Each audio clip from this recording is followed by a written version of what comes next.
What is going on, guys? Craig 1287 here, bringing you some Battlefield 4 gameplay. This is going to be my somewhat review of the AC130 gunship in Battlefield 4. Now, I call it the somewhat review because, well, Simthic hasn't released any of the stats. They've updated their site to include some of the vehicles in Battlefield 4. I don't know if they plan to release info for the AC130. There's no column there that says, info coming soon. But yeah, so all the information that I'm going to be giving you, I don't have any solid numbers for damage, I don't have any solid numbers for projectile velocity, and none of that. So this is just my general feel of how the AC130 has handled with me in the somewhat limited experience that I've had with it. And so that first clip that you just saw, and in this clip I'm using the 105mm default gun. This is the first seat. If the AC130 is empty and you spawn in it, this is what it's going to put you in. The second one is the 40mm, and then the final seat, the third seat, is the 25mm. Now the 105 I'm not a fan of, and the 40mm I am not a fan of.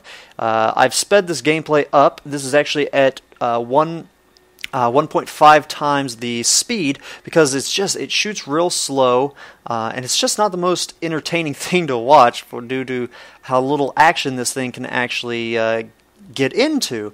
Again, it shoots real slow. It's very ineffective against infantry. You'll see later in this clip I get some solid shots on infantry, almost direct impacts is what it looks like. And I mean, one guy I hit twice real close, and I only get a 97 kill assist, I believe. And you'll see on these boats, I'm hitting them, getting around 25, it looks like, at the most for some of the top. You rarely will get vehicle disabled. Sometimes you'll get some mobility hits. It's just very difficult because the angle that you're hitting at, it's very difficult to make sure that you're getting these 90-degree shots on the sides of these vehicles. So the splash damage is somewhat forgiving, but again, the damage output just really isn't there. You can get kind of close to some of these targets, but see, look at that. That was almost dead on. I only missed by just a few, maybe 1 or 2 feet, and it hit for only 2 damage on that boat. So again, 105. Now whenever I get in the AC130, if at all possible, I hop into the 25mm. See here, I hit them both very close. That guy, I hit him almost dead on again, only 97 assist. So the AC130 is just not that great of for the primary seat, at least. You're also very dependent on people spotting things. Yeah, you get the white splots to show up, but it can still even then be difficult to hit. And sorry if there's a lot of noise coming through. We are currently under tornado warnings and watches here, and my internet is down. So sorry if some of that noise comes in from the background, and hopefully I don't get swept away in the storm. Now, here I will start out in the 105mm cannon. I eventually see I'm hitting infantry. I know that weapon sucks at it, so I try out the 40mm, and I'm still getting just lots and lots of hit markers. You can see slow travel velocity. It's hard to get these shots to land on target, and I don't get any kills with this 40mm. It's just, yeah, this 105 and the 40mm just are not the best guns. Those shots are going all over the place, so I do eventually give up and just switch to the 25mm cannon. Now, this is where the weapon, or the AC130, really shines. Now, this 25mm just tears through infantry. You'll see I'm just eating through these guys. That guy sadly does get away. But now this isn't the ultimate weapon. It doesn't do as well against vehicles. In the clip right after this one, you will see that I am trying to hit just one of the normal, one of the vans that only has like a 50 cal on it, and it's just for transporting infantry. Not an IFV, not an AP, one of the main battle tanks. None of that. I'm trying to just hit a normal vehicle, and it just takes forever. I don't even blow it up.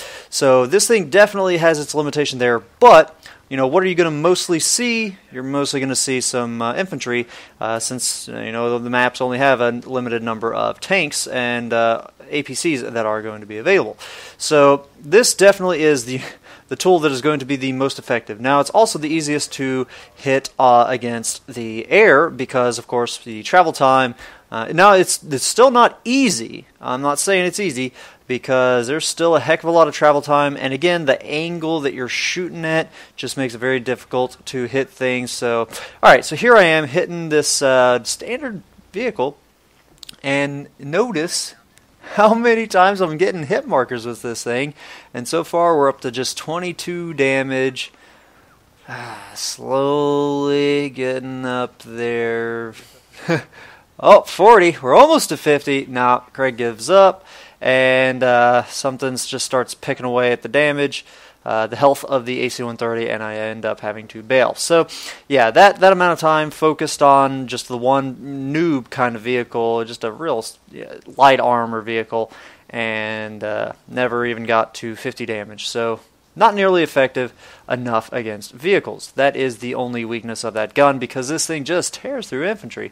It does take a lot of shots. It's similar to the anti-air. All right, the fact that you have almost unlimited ammo, that it's just done on a system of not wanting to overheat.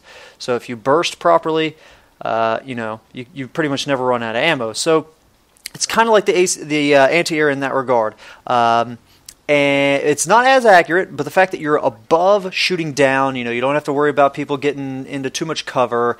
If they get underneath something, yeah, but when they're just getting those hit markers, they don't know exactly what's hitting them yet. They just know that something's hitting them because you're not really hitting them directly with these 25mm projectiles. You're getting them with the splash damage as you're hitting around them. So their hit markers are going to show up as hitting them from the left or from the right or above, behind them or in front of them, which that could make it seem like, oh yeah, this is some anti-air hitting me, or maybe it's a boat off in the distance hitting me with their 25mm cannons. So they're not going to think, so they're just going to try to hide behind some crates or go prone or something like that to break line of sight, but you know that you're shooting them from above. So that's one of the really nice perks about this. And here again, I'm trying to hit a boat, and eventually I just kind of give up. I mean, it's a lot easier to lead the target. Again, that projectile velocity really, really helps. And you'll see there that actually I probably would have kept pursuing that boat, but for all three of these weapons, they have a very limited angle. This AC130, I mean, they did a great job of balancing this thing out. It actually, these are the only three weapons it has. Jets tear these AC130s up. I should not have lasted this long with jets flying around. That guy was just, I guess, being ignorant, or, our jets and anti-air were doing a great job of keeping him occupied because he really should have taken us out real quick. In Battlefield 3, you could switch to a gun on top of the AC-130 and shoot at incoming jets and helicopters. That doesn't exist. All you do have is flares, and any one of the people in the three seats can trigger the flares, and then you've got to wait. So if you have someone that sucks and pops the flare early, and wastes it, and just the person trying to lock them just, all right, whatever, I'll just wait 5 seconds and relock. So yeah, it's real easy to take these AC-130s out, but if you are still up in the air for a long time like I am here in this spree, in the 25mm, you are just going to wreck some of these infantry. You'll get a lot of assists. All right, it's not the most ridiculously powerful thing in the world. Here I do try to hit a jet. It's very difficult, but I mean, a lot of things can hurt this. You'll see that was just a guy in one of the rib boats using the minigun to hit me, and that's actually what I'll do.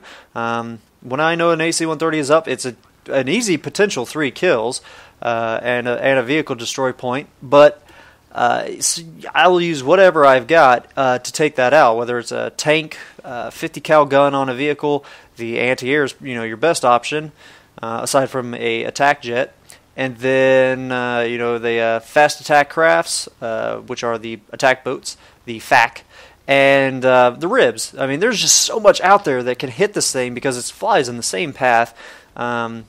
So yeah, I just have such mixed feelings on it. In some ways, it's horrible because it is so easy to take down, and the first 2 weapons are just such crap.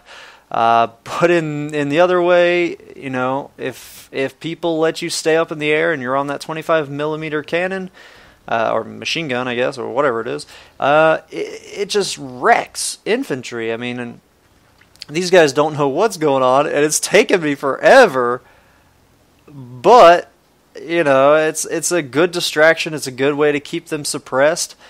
Sadly, they were able to get under cover. So, you know, you take from this video what you want, guys. I don't have a solid review answer, and I should probably end this review here soon because there's a lot of lightning going on out there. Power's probably going to go out here in a bit. So, yeah, guys, check out the AC130. It doesn't spawn all that often, but, you know, when it does, try it out. And hopefully you're going against a team that doesn't have a really good jet pilot, or at least a very aware jet pilot flying around, because again, this thing is real easily to be taken out. So guys, hope you've enjoyed the gameplay going on there in the background. Hopefully you've enjoyed the odd, somewhat half review. I don't really know for sure. And if you guys have any good tactics for this thing, maybe I'm using it wrong for the 105mm and the 40mm, please do tell me, because I'm using it on and in ways, you know, on enemies and in ways that I feel that it should be used. Maybe I am doing it wrong. I don't know. So tell me. Let me know. Hope you guys have enjoyed it. Have a good one. Ta-ta.